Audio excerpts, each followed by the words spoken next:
주진 의원님 질의해 주십시오.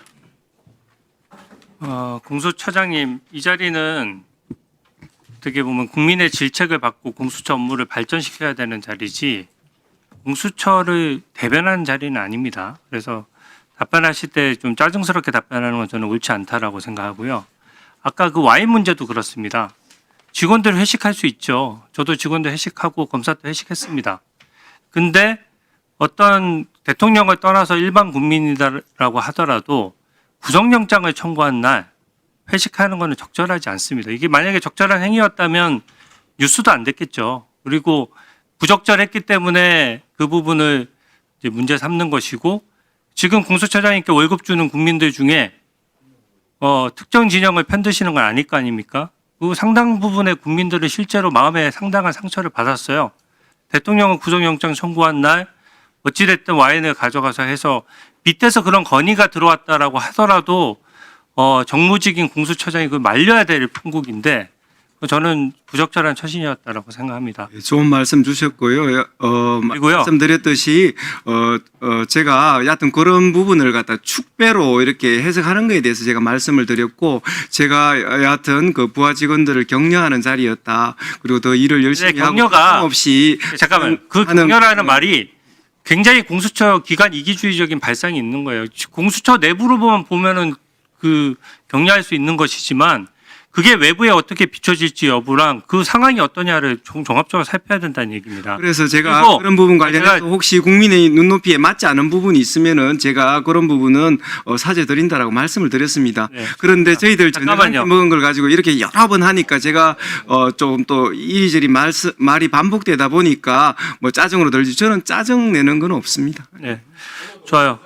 허위공문서 작성 관련해서도 제가 국회에 답변해서 아까 얘기해 보니까 수사기획관이 자리에 없었기 때문에 파견 직원이 했다라고 했는데, 그러면 파견 직원이 혼자서 한 것입니까? 아니면 결재를 거친 것입니까? 그래서 그런 부분에 있어서 좀 제대로 그 절차를 지키지 못해가지고 묻는 말에 결재를 누군가 했을 거 아니에요. 그냥 파견 직원이 혼자서 했어요? 아니면 외부 결재를 했어요? 법률 전문가가 아닌 그 파견 근무자가 초안을 만들고 제대로 된 좀 결재 띄워주세요.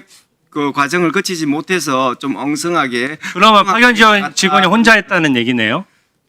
그러니까 팩트를 체크하는 거예요. 파견 직원 혼자서 했어요? 아니면 보고했어요? 간단한 질문이잖아요. 뭐 저는 보고를 받지 못했습니다. 보고를 받지 못했어요. 네, 네. 수사기획관이 공석이라고 하더라도 공석이면 다 업무 대체자가 있는 겁니다. 그리고 국회 관련돼서 답변하는데 실무자가 혼자서 답변했다?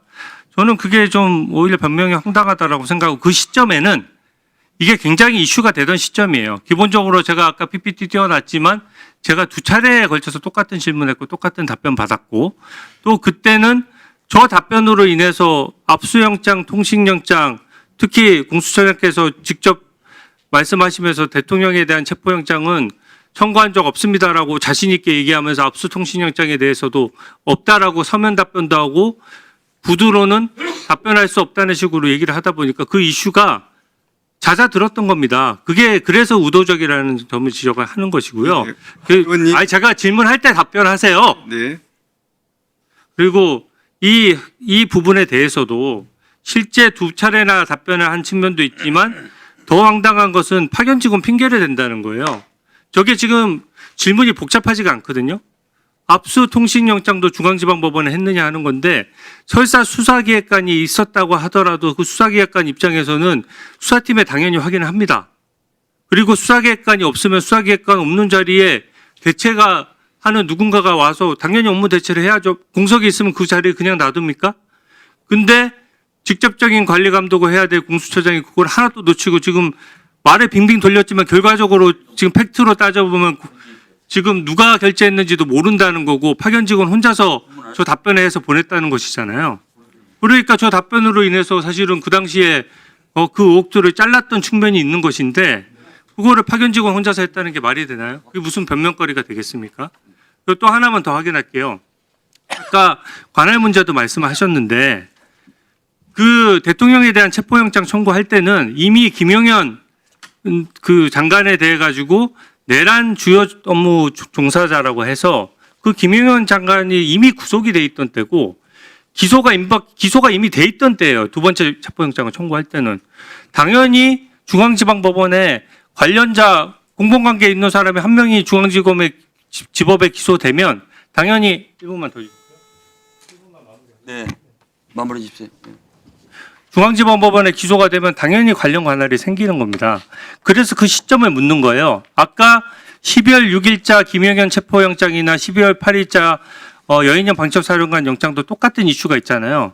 12월 6일자나 8일자에 이 관할권에 문제가 있지만 뭐 아까 말씀하셨던 대로 그럼에도 불구하고 중앙지방법원에 검토하겠다는 보고를 12월 6일자나 8일자에 정식으로 받으셨어요? 관할권 문제에 대해서? 법리검토 보고서 정식으로 써서 공수처장한테 보고한 사람 있습니까? 어떤 부분에 대해서요?